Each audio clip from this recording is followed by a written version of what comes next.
over a cooler full of beer at a company picnic? Ice hitting concrete, cans rolling everywhere, kids running to grab the loose sodas before their parents notice.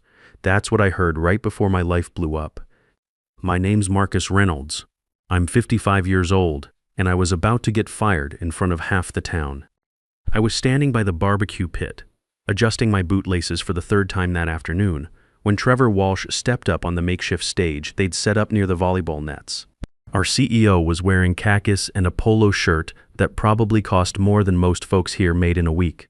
He had this smile that reminded me of car salesmen back when I was buying my first truck.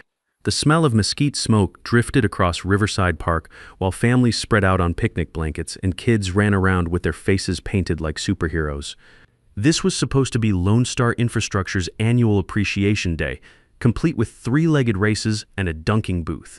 I'd been coming to this same event for 20 years, watching other people's kids grow up, celebrating promotions and retirements under the same grove of oak trees. Folks, can I have your attention? Trevor's voice carried over the crowd of employees and their families scattered across the grass. Kids were climbing on the playground equipment. Wives were comparing potato salad recipes, and the old-timers were arguing about whether the Astros had a shot this year. Normal Saturday stuff for our little corner of East Texas. I'd been working cybersecurity for Lone Star Infrastructure for 20 years. Before that, 15 years in the Air Force, mostly keeping computer networks running in places where they really needed to keep running. Desert Storm, Bosnia, a couple other places where the mission depended on having secure communications when everything else was falling apart. Now I made sure the power stayed on for about 2 million people across 3 states. Not glamorous work, but it mattered. When the lights go out, everything else stops working real quick. My wife Sarah was sitting at the picnic table with the other ladies, trying to look interested in conversation while her chemo headscarf kept shifting in the afternoon breeze. She'd been fighting breast cancer for 8 months, and the treatments were wearing her down more than she wanted to admit. Emma, our daughter, home from her sophomore year at Texas A&M, was over by the volleyball court with some of the younger employees, probably explaining why she was majoring in agricultural engineering instead of following me into computers.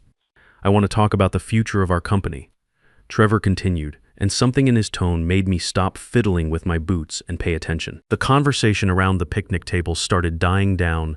People could sense when management had something important to say. We're moving into a new era of efficiency and streamlined operations. That's corporate speak for somebody's about to get the axe. I'd heard enough of it during the base closures back in the 90s when they were cutting military personnel like we were excess inventory. The way Trevor said streamlined had the same cold edge as those Pentagon briefings where they announced which bases were shutting down. Unfortunately, that means we need to part ways with some legacy personnel who haven't adapted to our modern business model. Legacy personnel? I was 20 years with this company, and suddenly I was legacy. Like one of those old mainframe computers they used to wheel out to the parking lot when nobody wanted to deal with upgrading the software. Sarah caught my eye from across the park and gave me that look wives develop after 25 years of marriage. The one that says she can read the situation better than I can and doesn't like where this is heading. Emma had stopped talking to her friends and was watching the stage with the kind of attention she usually reserved for studying for finals. Mac Reynolds, would you come up here, please? Every head in that park turned toward me. The kids stopped running around. The volleyball game paused mid-serve. Even the dogs seemed to quit barking. In a town this size, everybody knew everybody. These weren't just coworkers watching. These were neighbors, folks from church, parents of kids who played Little League with Emma when she was growing up. Mrs. Henderson from the post office, who always asked about Sarah's treatments. Jim Torres from the hardware store, who'd helped me fix my tractor more times than I could count. I walked over to that stage feeling like I was marching to a court-martial. The grass crunched under my boots and I could hear people whispering. 20 years of company picnics, and this was how it was going to end. Not with a retirement party or a gold watch, but with me walking across a field while my neighbors watched and wondered what I'd done wrong. Trevor was still smiling when I reached the platform, but it was the kind of smile you see on politicians, right before they announce a tax increase. Professional and practiced, designed to make you think he cared about what came next. Mac's been with us for 2 decades, Trevor announced, like he was giving me some kind of achievement award. But we're restructuring our cybersecurity division to focus on commercial solutions rather than the legacy government contracts that frankly haven't been profitable for years. That was a lie, and everybody in it knew it. Our DHS contracts were the most stable income the company had. But Trevor had been pushing hard to cut costs everywhere since he'd taken over 18 months ago, and apparently that included me. The Department of Homeland Security paid us good money to keep the power grid secure from cyber attacks, and my protocols were the reason we'd never had a serious breach. We appreciate your service, Mac, but we're going in a different direction. He handed me an envelope. Right there, in front of my wife who was fighting for her life, my daughter who was counting on me for college, my neighbors who counted on me to keep their lights on, just handed me a pink slip like I was some part-time burger flipper who'd shown up late once too often. The envelope felt heavier than it should have. 20 years of work, reduced to a few pages of legal language and a severance check that might cover Sarah's medical bills for a couple months if we were lucky. Emma had gone completely still over by the volleyball net, and I could see Mrs. Henderson covering her mouth with both hands like someone had just announced a death in the family. "You know what, Trevor," I said, loud enough for everyone to hear, "you really shouldn't have done this today." He chuckled like I'd made some kind of joke. Behind him, I could see Tommy Martinez, the young Marine veteran who worked security, looking like he'd rather be anywhere else. Tommy and I had been working together for 3 years. Ever since he'd come home from Afghanistan with a purple heart and a need for steady work that didn't involve people shooting at him. "I think you'll find the severance package is quite generous, Mac." What Trevor didn't know, what nobody knew except my old Air Force buddy George Morrison, who'd helped me set up the paperwork 10 years ago, was that I'd learned a few things about protecting myself during my time in the military. When you're dealing with classified systems in hostile territory, you don't just walk away and hope everything works out. You build in safeguards. Every one of the 28 cybersecurity protocols I'd written for Lone Star was tied to my active employment status through a legal mechanism called conditional intellectual property assignment. As long as I was employed and hadn't committed gross misconduct, the company could use my work. But if they fired me without cause and cost-cutting didn't qualify as cause under federal contractor law, all those protocols automatically reverted to a holding trust controlled by me. The idea had come to me during a late-night shift back in 2014, when I was upgrading the security on a power substation outside Houston. I'd been reading about patent disputes in the tech industry, how engineers would build something valuable and then watch their companies sell it off to the highest bidder while they got nothing. George had helped me draft the conditional assignment clauses and bury them deep in the intellectual property section of my employment contract, right next to a bunch of other legal language that HR never bothered to read carefully. Trevor was about to find out that firing the guy who wrote the software that kept the Texas power grid secure was like cutting the safety cables on a suspension bridge. I drove home in silence while Sarah held my hand and Emma sat in the back seat trying not to cry. Our ranch house was nothing fancy, 3 bedrooms, 2 baths, and a mortgage we'd been chipping away at for 12 years. The medical bills from Sarah's treatment had already eaten through most of our savings, and her oncologist was talking about experimental treatments that insurance might not cover. Without my salary, we'd be looking at bankruptcy within 6 months. Emma's college fund was supposed to cover her last 2 years at A&M, but we'd already borrowed against it twice to pay for Sarah's chemotherapy.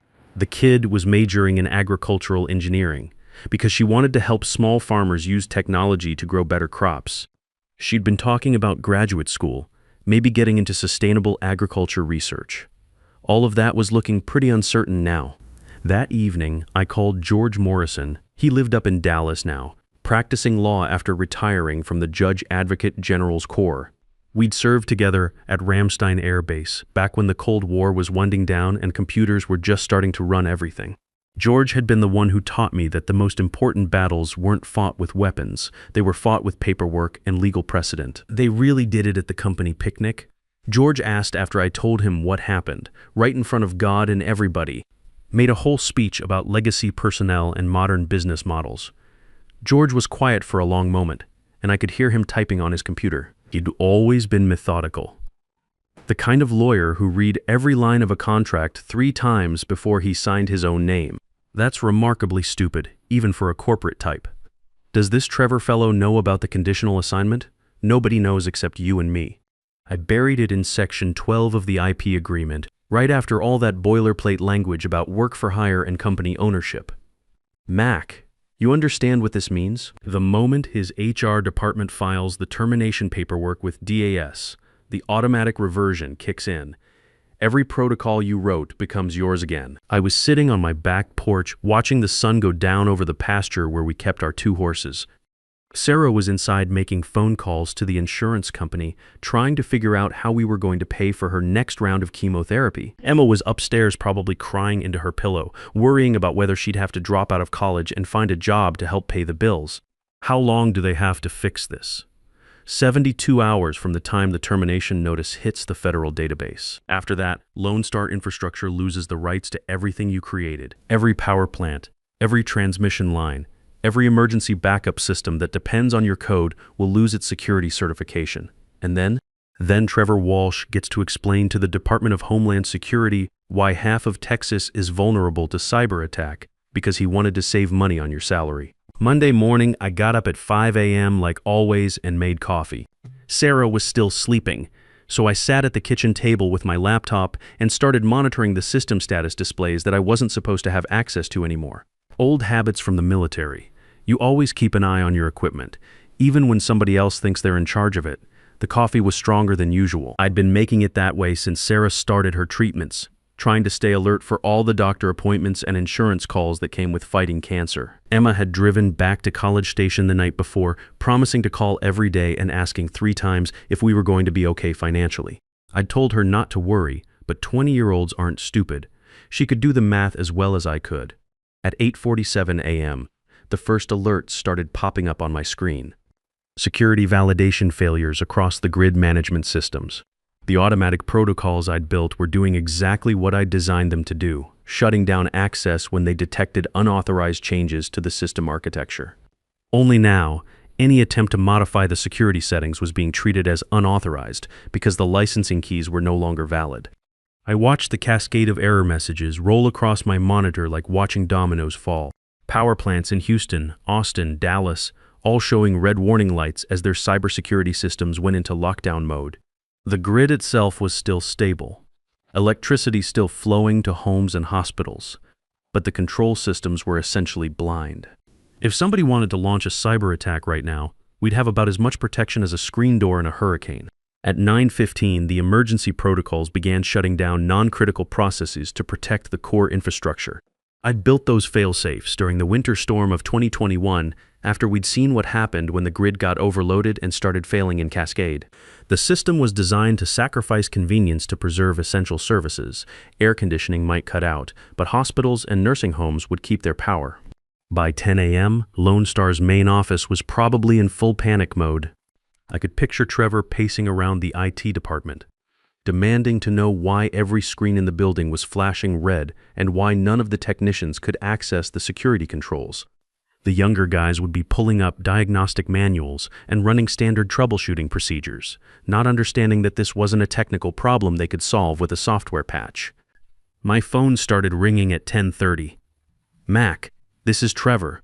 We're having some technical difficulties with our security systems."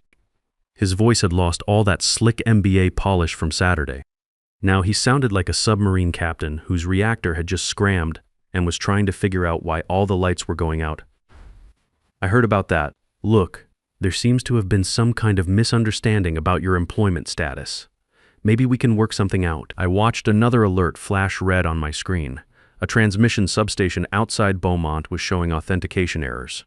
In the old days, before everything was computerized, that substation would have kept running fine with just a guy in a hard hat checking gauges every few hours. Now it needed constant digital handshakes with the central control system, and those handshakes weren't working anymore. "No misunderstanding, Trevor. You fired me at the company picnic. Remember, made a whole speech about legacy personnel. That was, the board is reconsidering that decision. Too late for that. Your HR department filed the termination paperwork on Friday afternoon. As of this morning, you don't have licenses for the security protocols anymore." There was a long silence on the other end of the line. I could practically hear the wheels turning in his head as he tried to figure out how a 55-year-old engineer had just brought his entire operation to a halt with what amounted to a legal technicality. "You're sabotaging critical infrastructure. That's a federal crime, Mac. Homeland Security, FBI, the whole works. I'm not sabotaging anything. I'm protecting my intellectual property. You want to use my security systems? We can negotiate a licensing agreement. You're out of your damn mind." The company owns everything you developed on company time. Check your employment contract, Trevor. Specifically Section 12, subsection C. Conditional intellectual property assignment in the event of termination without cause. Your lawyers should have read the fine print before they let you fire me in front of half the town. I could hear him breathing hard, probably realizing that his cost-cutting measure was about to cost him a lot more than my annual salary. The Department of Homeland Security took power grid security seriously, especially after the Russians had been probing our systems for the past few years. If they found out that Lone Star had compromised the security of 2 million people's electricity because they wanted to save money on personnel, there would be congressional hearings and criminal investigations. Fix this, Mac, right now. Or I'll make sure you never work in this industry again. Can't fix what isn't broken. The systems are working exactly like I designed them. Only difference is now I'm the one with the keys instead of you. I hung up and poured myself another cup of coffee. Through the kitchen window, I could see our 2 horses grazing in the morning sun, completely unconcerned about the corporate crisis unfolding across East Texas. Animals had it figured out. They worried about food and water and staying safe, not about stock prices and quarterly earnings reports. Sarah came into the kitchen wearing her robe, moving slowly because the chemo made her joints ache in the mornings. She'd lost most of her hair, but she was still the most beautiful woman I'd ever seen. "Everything okay?" she asked, nodding toward the laptop. "Just watching the dominoes fall," I said, closing the screen. Trevor starting to figure out that firing me wasn't as smart as he thought. Sarah poured herself coffee and sat down next to me. After 25 years of marriage, she could read my moods better than any computer diagnostic. "You planned this," she said. "It wasn't a question. George Morrison and I planned for the possibility, didn't know if I'd ever need to use it, and now Trevor Walsh is about to get a very expensive education in the difference between owning a company and understanding how it works." Tuesday morning, the real fireworks started. Patricia Hayes called me at 6 a.m., and when a retired Air Force colonel calls you that early, it's never good news. "Mac, I need to know what the hell is going on down there. Half of East Texas is showing red on our threat assessment board." Patricia was career military, had been working grid security since 9/11. We'd always gotten along because we spoke the same language, mission first, no bullshit, and a healthy suspicion of anyone who'd never worn a uniform trying to tell us how to protect America. Trevor Walsh fired me Saturday. Turns out he didn't own what he thought he owned. Jesus, Mac, do you know what you're dealing with here? If the grid goes down during this heat wave, people are going to die. Nursing homes, hospitals, kids, and old folks without air conditioning. Grid's not going down, Patricia. Security protocols are just locked out until this gets resolved. Power keeps flowing, but the systems can't be accessed or modified until I issue new license keys. And you're going to do that when? When Trevor stops trying to steal 20 years of my work and agrees to pay fair market value for licensing. Wednesday afternoon, George Morrison drove down from Dallas with a briefcase full of documents that looked like they came straight from a federal prosecutor's office. We met at Murphy's Diner, the same place where Sarah and I had our first date 25 years ago. Betty Murphy brought us coffee and pretended not to listen while we talked business, but I caught her glancing over at George's paperwork more than once. "I've got good news and bad news," George said, spreading papers across the table. "Good news is Trevor's lawyers finally figured out they're screwed. They want to negotiate. What's the bad news?" "Bad news is I think your boy Trevor has been up to more than just cost cutting." He pulled out a folder marked with DHS letterhead. "Patricia Hayes asked me to look into some irregularities in your company's vendor contracts. What I found is going to make you sick." George showed me invoices for cybersecurity components dating back 3 months, instead of the military-grade hardware I'd specified for critical systems. Someone had been ordering commercial equipment that cost half as much but wouldn't last 6 months in a real cyber attack. Routers that belonged in coffee shops, not power plants. Firewalls that could be compromised by a teenager with a laptop and too much time on his hands. Who authorized these substitutions? Trevor Walsh signed off on them personally. That hit me like a punch to the gut. The components I'd specified weren't expensive, because some contractor wanted to pad his profit margins. They were expensive because they were designed to withstand the kind of sophisticated attacks that nation-states launched against critical infrastructure. Substituting commercial hardware was like replacing the armor on a tank with aluminum siding. "George, if those commercial components fail during an attack, we're looking at cascading power failures across 3 states. This isn't about saving money. This is about sabotaging American infrastructure. George's expression got darker. It gets worse. We traced the vendor company that's been supplying the cheap components. Shell Corporation registered in Delaware, but the real owners are Russian nationals with ties to SVR. SVR, Russian Foreign Intelligence Service. The same people who'd been probing American power grids for years, looking for ways to shut us down if things ever got hot between Washington and Moscow. They'd tried to hack into our systems a dozen times that I knew about, and probably twice that many times I didn't. Trevor's not just cutting costs. He's actively weakening our defenses and buying equipment from Russian intelligence assets. That's treason, George. That's exactly what it is. And Patricia Hayes wants to nail him to the wall for it. Thursday morning, I got a call from Admiral Howard Pierce, the chairman of Lone Star's board of directors. Pierce was Old Navy, had commanded a carrier group during Desert Storm. He didn't waste time on pleasantries or small talk. Mac, we need to meet. Emergency board session, 2 p.m. DHS is sending a representative, and so is the FBI. Will Trevor be there? Trevor Walsh has been placed on administrative leave pending a federal investigation. You want to tell me what the hell he's been doing to my company? The boardroom at Lone Star looked different without Trevor's arrogant presence. Admiral Pierce sat at the head of the table, looking like he was ready to court-martial somebody. Patricia Hayes was there representing DHS along with 2 federal agents whose badges said they were with the FBI's counterintelligence division. George Morrison sat next to me with his briefcase full of evidence that was about to destroy Trevor Walsh's life. Gentlemen, Admiral Pierce began, we have a problem.